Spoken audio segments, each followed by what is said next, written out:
Yes guys, welcome back to another video. Welcome to the George Benson Football Channel. If I look like death right now, it's because I feel like it. I literally flew back to London for 24 hours for an event with Chelsea and Damac at Stamford Bridge. You'll see the content coming out soon, but I'm absolutely knackered. It was one 12.5 hour flight one way, 24 hours in London, and then straight back. And I'm like, I haven't posted in 2 days. I feel like I've missed you lot. Today, we've got a lot of stuff to discuss, really, and I'm gonna be posting a lot over the course of the next few weeks. We're obviously gonna have lots of transfer news. There's gonna be 3 massive matches. We've got a Conference League final, Man United at home on Friday, and then what is gonna be a final at Nottingham Forest next week. But the current story is that regardless of what happens for Chelsea in those next 3 games, which to be fair, it is season defining. Nothing is certain right now. We've got a final.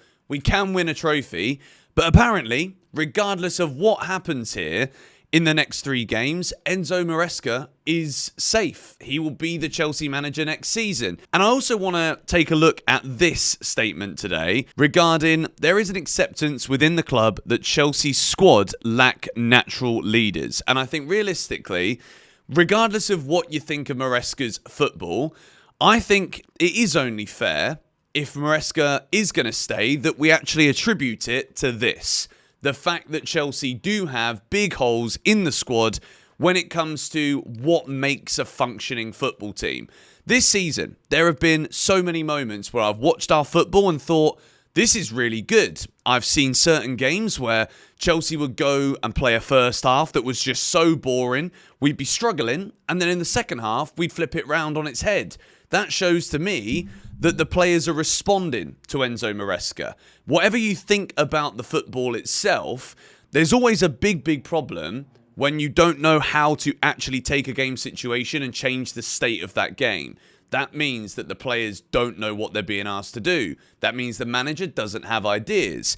And I don't think that is the case with Enzo Maresca. I'm not defending the football. There's been multiple games this season where I'm like, blimey, I feel like I've got the jet lag I've got right now. I could easily fall asleep. What am I doing watching this? Why is it so bad? And drivel, I think, is the word I would use. But I definitely think there is already this season progress. And Pochettino at the end of last season, it's very easy for us to go back with this revisionist mindset by saying, well, Pochettino had us playing good football. Pochettino inverted Cucurella, and we won every game at the end of the season. Well, even this end of the season, Maresca isn't doing all that bad. We've had some good wins. We've had some good results. The Newcastle game is one of those examples where he's been in the dark this season, and it looks as though the simple things that we can all see, he doesn't seem to see it. And my big question would be, why did we decide to go long to Nicholas Jackson in this game when you've got a 6'7" centre-back that you're up against in Dan Burn of Newcastle? Why would you decide to change the plan now? So, as much as I don't think it's perfection, I certainly don't think Maresca has done a bad job. That is also got to be caveated with this season could end incredibly well, or it could be incredibly bad. If Chelsea don't win the Conference League, it's going to be a massive failure. If Chelsea don't get Champions League football, and God forbid, we end up back in the Conference League next season, that is about as dismal ending to a season as you could find. Maresca, for me, hasn't always done himself massive favours. I don't like the way, throughout major points in this season, he has belittled the club's ability to be in a title race. Yes, I think in hindsight, he was absolutely spot on, because the moment he started saying, no, we're not ready for that, we weren't ready for that. So as much as I don't think it helps and aids the players to actually be like, you know what, we're actually doing pretty well here. We need to keep this going. We could actually achieve something mega. I think Maresca playing it down does have a psychological impact on what we actually saw output-wise from the players from that very moment. But at the same time, over the course of a 38-game season, particularly when you're going to send off a load of the so-called Thursday night players in the middle of that season, Chelsea again, injury. The squad depth and the actual quality within this squad was always going to be under scrutiny.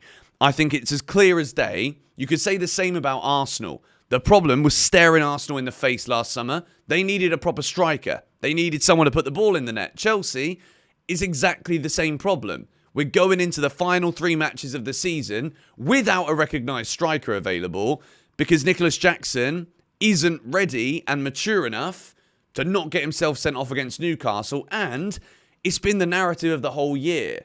Is he actually good enough to lead the line for Chelsea? The answer is no.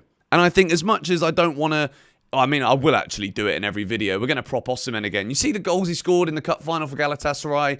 Every time he plays, he scores and exhibits something that shows leadership, shows quality. Granted, it's against Turkish opposition, but at the same time, it's a final, and he's delivered in the big moments. Out-muscling defenders, barging through people, scoring great goals, controlling the ball.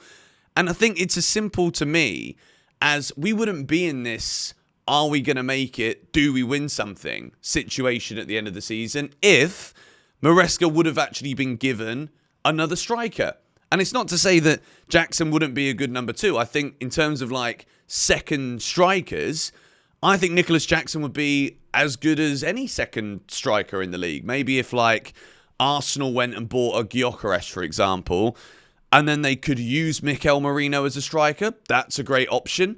I think there's a lot of teams right now, like Erling Haaland at Man City. Marmoush isn't a striker, but look at the way that Man City didn't even wait until the end of the season to be like, we're having a shocker, fix the problem, deal with the problem. They did 200 million of spending in January, and now they're going to go and spend 200 million again. They want to buy Florian Wirtz, you know? Those are the levels. But to focus on the leadership or the lack of leadership at Chelsea, I think in terms of giving Maresca at least another season, I think this is the get out of jail card for him. Because right now, this season, it's been so clear for years that Chelsea have needed some players with a bit of experience, with a bit of know-how out there on the pitch. We were relying on Thiago Silva for so long. And he was flipping nearly 40 years old. Like, you can't just have that guy in the team. And look, Chelsea, we don't necessarily have, we got captains, but like, I love Reece James, but is he the most vocal? No. Enzo Fernandez, like, captain, but like, his English, is it great? Not really. Yes, he gets people together on the pitch. Tosin is seen as a leader out there, but I don't think he's good enough footballing quality out there on the pitch for Chelsea. Do you know what I mean? So I think this summer, there's obviously a lot of talk about who we're going to buy. The striker is the one that just keeps on coming up. And when we look at the Man United game, I'm obviously posting this video before Maresca's press conference on Thursday morning. It's going to be a lot of questions, I guess, about how do you deal with Nicholas Jackson not being available. His season is over. The numbers aren't bad, but are they good enough? No. If we did have a striker like an Osimhen or whoever it would have been this season, could we have already been guaranteed Champions League? Would we have finished second? Probably yes. To be quite honest, we made the last video, so I'm not going to keep shoving Jackson under the bus when he can't play until next year to defend himself. But it's so clear how many big chances Chelsea miss and what we could have done this season if we'd have actually had someone to put the ball in the back of the net more consistently. So do I think Enzo Maresca is... do I agree, basically, with this whole story that he is safe no matter what? I think it's going to be very difficult to appease a lot of Chelsea fans if we miss top 5 and we don't win that Conference League final. I think top 5 Champions League football, I've said it all along. I think if Maresca gets that, well done to him. That is massive progress at the football club. Give him another season. And I stay by it. As much as this news... We've heard this before, haven't we? We've heard that Potter was going to be given years and not months. We heard that everything was good with Pochettino. I still think there is it's not a very high possibility, but I do think there's potential that Maresca could even walk, maybe. I don't think he would. But if he does get Champions League football and we win that trophy, but the club don't address the glaring issues, like... At the end of the day, we're hearing that Maresca is on the same page as the sporting directors. But if that's true, then I think there's still something going very wrong here. Because how can we all be seeing the same things? How can the footballing world all be seeing the same things? But As long as the sporting directors are happy with what they've done, Maresca's happy too. There's a lot of things that don't quite add up. But look, we've got Man United tomorrow. You win that, you go into that last game against Forest, and you win that, you're in the Champions League again. Then we've got all of that excitement building up to a massive game against Real Betis. It's going to be tough. And I know that a lot of people, it's been so easy in the Conference League this season that losing to Betis would be an absolute just Class A disaster. And I do agree. Chelsea should be in a position where it doesn't matter if you're playing the best team in the tournament that isn't you. You should just still beat them. Chelsea in European finals, we do show up in the big moments at the big times. So for me, Maresca could either be seen in a very good light here. He wins that trophy, gets us top 5. Well done, Enzo Maresca. You deserve that second season. If we don't get either, expect a massive backlash. And if we do miss out on top 5 but win the Conference League, like, yeah, you should have won the Conference League, but why didn't we get Champions League football? And then it can't necessarily all fall on Maresca. There would have to be serious questions asked about that squad building. And regardless, I don't think the squad, the sporting directors right now should be getting away scot-free with anything. The fact that we have, as a club, apparently accepted we don't have enough leaders. Okay, cool. Deal with that then. Sort that out. Go out there and actually buy more experienced players. Go out there and bring more balance to this football side, you know? If it's good enough and you want Maresca in there next season, give him the players that he wants. We're hearing so many rumours about there's a lot of money available for Chelsea again this summer. Fair enough.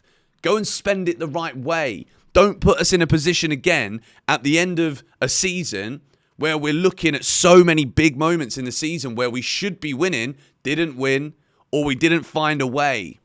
It keeps coming up the same way, doesn't it? And how many years have we been saying we need experience, we need experience, we need a clinical goal scorer, we need a finisher, we need a target man? So the answers are as clear as day for me. But the news is Maresca's job is safe. Let me know your thoughts on that in the comments down below.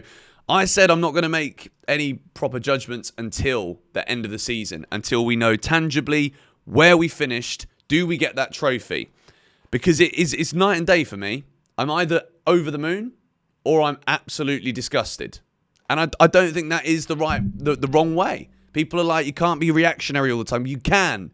That is what football is. You win, you're happy. You lose, you're sad. And then collectively at the end of the season, you look at what you expected. You look at what you got. And if it doesn't align, then I don't know. But the answer for who would I replace Maresca with is I don't know. And that probably, for me, suggests that he should stay. But it'll be very hard to back him if he doesn't get Champions League football and win us the Conference League. But anyway, let me know your thoughts on all of this in the comments down below. We didn't speak necessarily about too many transfers today, but there will be another transfer-focused video in a few hours' time. So stay tuned for that one. Thank you guys for watching. Subscribe if you are new. Now that I'm back from the UK, more GBFC videos will be going out every day as well. See you guys there.